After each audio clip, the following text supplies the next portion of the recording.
I'm best-selling art historical novelist Stephanie Storey, author of Oil and Marble, a novel of Leonardo and Michelangelo, and Raphael, painter in Rome. And I'm here to give you my top 4 favorite tips for how art history has made me a better writer and can help you too. Number 1, we're going to start with the obvious: show, don't tell. When you're writing, it's so easy to just tell your audience what it is that you want them to know. I mean, words are your medium, but visual artists can't do that.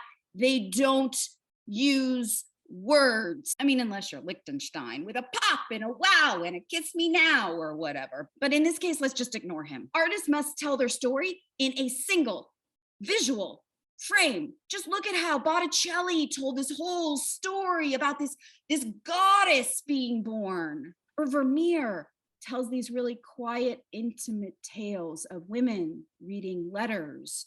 Think about Leonardo da Vinci in The Last Supper. I mean, that's the story of the moment when Jesus says the words, "One of you will betray me." Jesus speaks. He's just spoken words. But did Leonardo use words? No, couldn't. Used an image, a single image. Writers, I implore you, study visual artists to learn how to speak in scene, in action, gesture, in the way someone fumbles with their hair, in the way someone raises their hands up in the air and does this like they're a freaking crazy person. If you spend a little bit of time with artists, with painters, you will learn to show better stories. Number 2, consider balance. All visual artists consider the concept of balance when creating their compositions. Painters like Raphael tried to achieve perfect balance in paintings like the School of Athens, while other painters like Thomas Dewing in his piano strive to upend it. All writers can benefit from just considering this concept of balance. Does your open balance out your ending? Is there balance between description and dialogue? Do you have a balance between long sentences and short sentences? Long words, short words, long chapters, short chapters? You see what I'm saying? Or does your story require an imbalance of light and dark, good and evil, time and space? Number 3, I'm going to get flack for this one. I always do.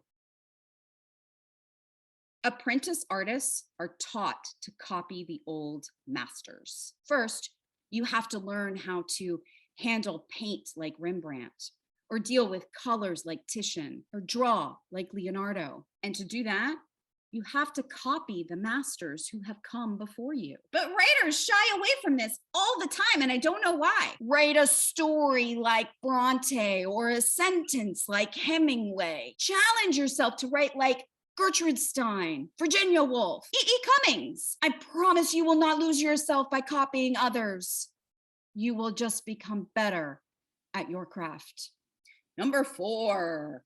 Okay, I'm about to contradict what I just said. After you have copied your way to mastery, you now have to find your own voice.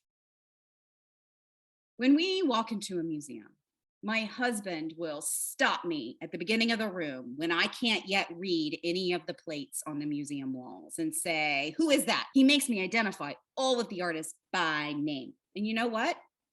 Most of the time I'm right. Not because I'm so smart. It's because a true artist's style is so distinctive that they're easy to recognize. There's no mistaking a Van Gogh from a Rembrandt or a Monet from a Degas, even though they're both technically impressionists. You know a Jackson Pollock when you see one because splatter paint. You're not going to accidentally confuse a Dali and an O'Keeffe. Just like in art, in writing, you have to hone your own style. For a full list of 10 whole tips of how art history made me a better writer and can make you one too, go to my blog at stephaniestorey.com. The link is in the notes below. See you next time. Story time with Stephanie Storey.